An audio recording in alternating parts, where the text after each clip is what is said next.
पूर्णिया से एमपी हैं और दलितों अकलियतों की आवाज समझे जाते हैं।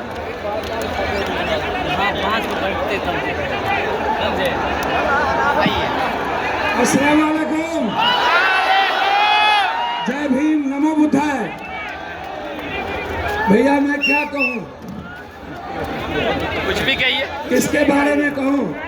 मैं तो सिर्फ इतना कहना चाहूंगा, ये मुल्क, यहाँ पर हमारे हजरत साहब बैठे हैं। हम लोग हमेशा जितने जमात के लोग हैं यहाँ पर, हजरत साहब जो इमारत सरिया जो एक इंसानियत को पैगाम देती है, जो इस दुनिया को मानवता के रास्ते चलने की ताकत देती है, हर धर्म और हर कौम मजहब की इज्जत करने का नाम है इस्लाम। शांति का पैगाम है इस्लाम, मोहब्बत का पैगाम है इस्लाम, कुर्बानी का नाम है इस्लाम, इंसानियत को जिंदा करने का नाम है इस्लाम। ये नहीं पता चलेगा इन्हें, इन्होंने नहीं पढ़ा धर्म की किताबें, इन्होंने नहीं पढ़ी रामायण, इन्होंने नहीं पढ़ी गीता, इन्होंने नहीं पढ़ी कुरान, इन्होंने नहीं पढ़ा बाइबल। ये सिर्फ एक चश्मे से इन्होंने संविधान को नहीं पढ़ा, ये संविधान को नहीं मानते, ये मुसलमान के विरोधी नहीं है, ये मुसलमान के हार में सनातन की संस्कृति को मिटाना चाहते हैं। ये मुसलमान के नाम में दलित आदिवासी के अधिकार को छीनना चाहते हैं। कहीं पे निगाहें, कहीं पे निशाना, ये मुसलमान का कुछ नहीं बिगाड़ सकते। जिसका इतिहास हजरत हुसैन का हो, उन्हें नहीं पता कुर्बानी का इतिहास बहुत बड़ी ताकत है। याद रखना, वो लोग जो लोग नहीं जानते, ये हिंदू राष्ट्र की बात नहीं है। पूरी दुनिया सिर्फ संविधान को मानते हैं। भैया थोड़ा सा शांत, ये जमात कुछ नहीं है यहाँ आगे, इससे 3 गुना पूरे पटना फटा हुआ है। मोदी जी, आप क्या, जब हिटलर नहीं रहे तो आप कैसे रहोगे? कोई नहीं बचा है इस मुल्क में, सिर्फ मोहब्बत बचेगी। इस मुल्क में सिर्फ सच्चाई बचेगा, और जिसके हाथ में भारत का झंडा और एक हाथ में गीता कुरान होगा और एक हाथ में संविधान होगा, वही इस मुल्क को चलाएगा।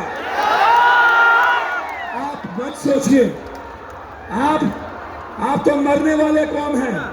मोदी को नहीं पता, जो मोहम्मद साहब को मानते हैं, इस्लाम को, वो दुनिया में किसी से नहीं डरते। जो रियल में गीता की बात करता है, इन्हें शांति का पैगाम नहीं पता। अरे मोदी जी, ताकत उस हाथ में है। जब प्रियंका गांधी ने खालिस्तान के सवाल पर झोला लगा करके हिंदुस्तान के उस पार्लियामेंट जाता है और कहता है सेव इंसानियत, सेव ह्यूमनिज्म, सेव ह्यूमैनिटी, उसमें ताकत है। आवाज देते हैं वो लोग, जो लोग डरते हैं विचारों का नाम लेने से, जो लोग डर जाते हैं सियासत के कुर्सी के कारण, वो मुसलमान से और इस्लाम से मोहब्बत नहीं कर सकता। भैया आप बिल्कुल मत घबराइए। 243 सांसद वक्फ बिल के सपोर्ट में वोट दिया है। जिस मुल्क में 243 सांसद वक्फ के साथ खड़ा हो, उस वक्फ बिल को कोई इस धरती पर जितनी ताकत लगा लेना हो लगा लो। जब तक सुप्रीम कोर्ट और लोकसभा है, मेरे वक्फ को कोई छू भी नहीं सकता। की जमीन किसी मुसलमानों की नहीं है, बाप की जमीन इस्लाम के नाम से अल्लाह की जमीन है। बाप की जमीन। अरे मोदी जी, मुसलमान जमीन नहीं छीनते। यदि सबसे बड़ा जमीन छीनने वाला कोई सौदागर है वो बीजेपी है, कोई और नहीं है। इसको समझिए। इसीलिए मैं तो सिर्फ आपसे मोहब्बत करता हूं। मैं, आपको पता है, इस मुल्क में मैं बिल्कुल क्लियर हूं। जो भी धर्म और जाति के नाम पर हमला करेगा उसे पप्पू यादव से जंग लड़ना पड़ेगा। अंत में मैं एक बात कहना चाहता हूं। एनआरसी से नहीं जीते, सीए से नहीं जीते, ये तलाक से नहीं जीते, ये कब्रिस्तान, शमशान, ईद बकरीद से नहीं जीते, ये जिन्ना और पाकिस्तान से नहीं जीते। अब ये चुनाव आयोग के द्वारा 4,70,00,000 वोटरों के, गरीबों के वोट को छीनकर ये बिहार में चुनाव लड़ना चाहते हैं। आप जोर से बोलिए, क्या वोटर को छीनने देंगे? चुनाव आयोग के खिलाफ जंग लड़ेंगे ना?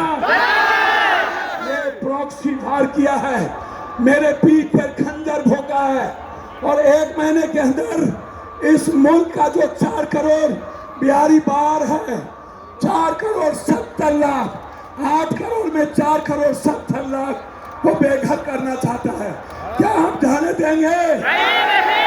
इन्हीं शब्दों के साथ मैं आपको कह देता हूं, जब जब संविधान पर हमले होंगे, जब जब किसी शांति और मानवता के लिए जीने वाला इस्लाम हो या सिख सनातन पर हमला होगा, और ये पाखंडी बाबा से लेकर नरेंद्र मोदी जी, आप कितना हमला कर लो, लेकिन ये मुल्क आपको बर्दाश्त नहीं करेगा। बहुत बहुत आपको धन्यवाद। अल्लाह हाफिज। हम लोग जिंदा हैं, और जब तक पप्पू यादव जैसे लोग जिंदा हैं तब तक कोई आपका बाप भला नहीं कर सकता। हमारे हजरत साहब ने आदेश दिया था, और हजरत साहब ने सभी जगह खाने की व्यवस्था किया। जिन्हें भूख लगे 1 लाख लोगों की व्यवस्था आपके पीछे है।